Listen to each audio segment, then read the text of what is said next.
Hello everybody out there in RC foam loving land, and if you love speed, then the FMS Flash is a good choice. And I'm just doing a little look over that sometimes a lot of reviewers overlook, just the parts that pretty much need to be appreciated, but you know, a lot of them, and they do great reviews, but they omit this stuff.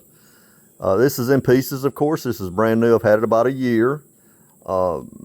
Here's an example of the horizontal stabilizer, and if you notice that they have a fiber rod running through both parts of the elevator is joined,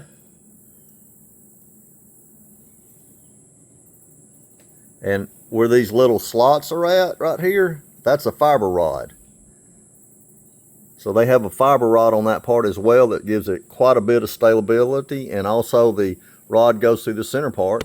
Now this is an all bolt together type plane, and as you can see, this basically just slides in like this on the back. Now moving on to the tail section of the vertical stabilizer.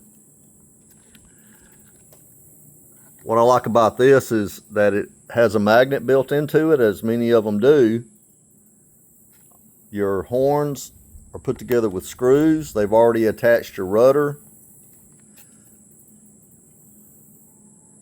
Everything's bolted together.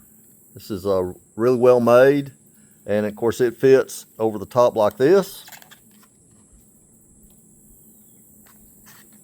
And then you have two, they provide, now they're, you know, FPV is a thing now, so they give you an FPV canopy, which is pretty cool. It stays open like this, as you can see through it. That's where you'll put your camera. It gives you a little air brake there. Also, as you can see, there are two openings. They go all the way through. See that? So you'll get quite a bit of airflow if you use your FPV canopy. And here is your standard canopy. Also has a magnet. It fits in there really good. Nice and solid. Moving on to the fuselage. This has the Reflex version 2 already installed by the factory, which I like this. Now the version 2 is specifically set up for FMS, and they are programmable. And they, with the package with the extra props and bolts and all, they provide you a USB cord. As you can see, it has a USB. I don't know if I'm going to be able to get that focused or not, but that bottom left is the USB port, and you can program this to any more modern type FMS planes that they have. They already have this plugged in for you on the front part. Coming out here, the receiver goes out here. You plug all these into the receiver. These are going back to the controls. One thing I really like about what a lot of FMS does is that they mark each wire and they put the word on there, what it is. Like there's your elevator. You have a nice 60 amp ESC in here. What I usually do is I take a razor knife and I cut this top part off to expose the solid metal piece on top to allow for extra cooling, and then I take the cover and just tape it up here somewhere on the plane. They've got it all set up for you with digital servos. Everything's bolted together. The fuselage looks like a sword from the Roman days. I really like FMS products. And we do have some cooling under the ESC. Got some cooling up here. The only thing that I'm seeing, a lot of times, it depends on your center of gravity. I've seen some reviewers talk about the center of gravity. They put the battery all the way forward with a 4-cell 2200. Now when you do that, you're going to cover this hole up right here. So it's useless for ventilation. And then I've seen some flyers have their center of gravity, same size battery, back more where there is a little bit of ventilation.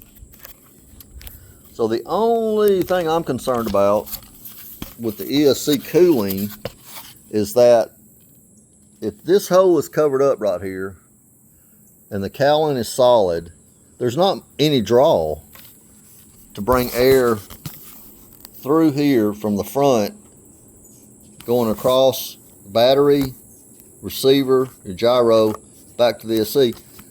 You may have some cooling when you climb, possibly, and the air is forcing itself in there against the ESC, and then you may have a little bit of draw through the opening. I don't know if I can get a good focus on it, but this is attached to a piece of good plastic, and you see the opening in there.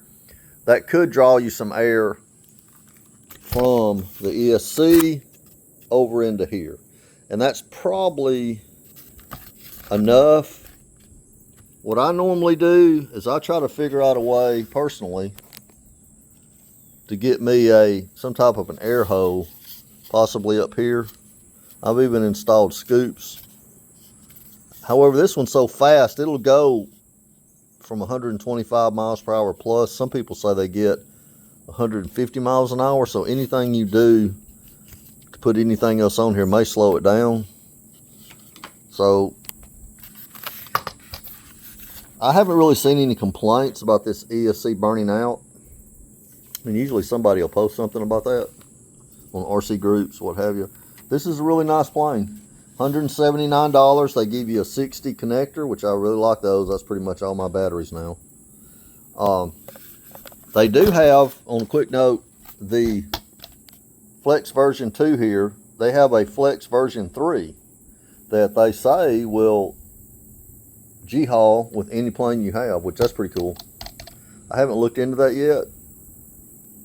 I'm still going up on Banggood and all these Express and buying for $12 or $13 the NX3s, the cheaper modules. However, what I will say about this one, this is basically very much like Horizon Hobbies E-Flight lines that have the Safe and the AS3X. Safe will actually put your wings back level if you mess up. This is what this does. It does have a Safe, and it has an AS3X mode, for lack of better terminology. Most flyers will understand the E-Flight type terminology. So I like that in and of itself, because most of the older controllers, like the NX3s and all that, they do not stabilize. They give you some AS3X adjustments, but not stabilization. And stabilization is awesome to pull you out of trouble. Even if you're an experienced pilot, you know, I haven't been flying a long time. I'm 65 years old, but I've been flying 16 years with electrics. And I have some really fast planes, some 3D stuff. And you can get in trouble quick. And if you've got something that'll just right your wings and just get you out of trouble, it'll save the plane. Oh my God. It's not, you know, I don't ever use it to help me fly. But let me tell you what, it's a safety valve. I really like that. So I'm going to look into the Reflex V3s and see what they cost. Just get the stabilization. So anyway, that's just a little review. I like the stickers they have on here. Gives you a lot of color. Has good skid plates. So you can't beat this little plane. You have to be careful of the prop. Most people launch their plane. They grab it here to launch like this. Or they hold it here. And once you put this up to about 40 to 50%, it's going to pull out your hand. So you don't have to hold it underneath. They make the little hand holds right here where you hold it like this. And I saw there's one YouTube that I found, a guy cut his hand. He had his kids out in a field and he threw it. It stalled out, went down on the ground, and then his hand, he had lacerations on his hand, and he said he's gonna have to go to the doctor. And he claimed it was down to the bone. But see, my hand, you see all these blood veins in my hand? That's what you got to worry about, getting cut on. You slice one of those open, you're going to the doctor to have some surgery. So anything rear prop, you need to stay away from it. Learn how to launch.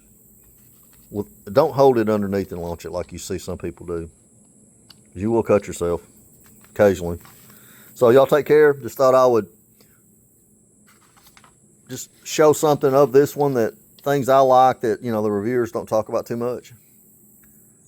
So y'all take care. It's Old Man Doing Stuff down here in Montgomery, Alabama, July 2024. I'm out of here.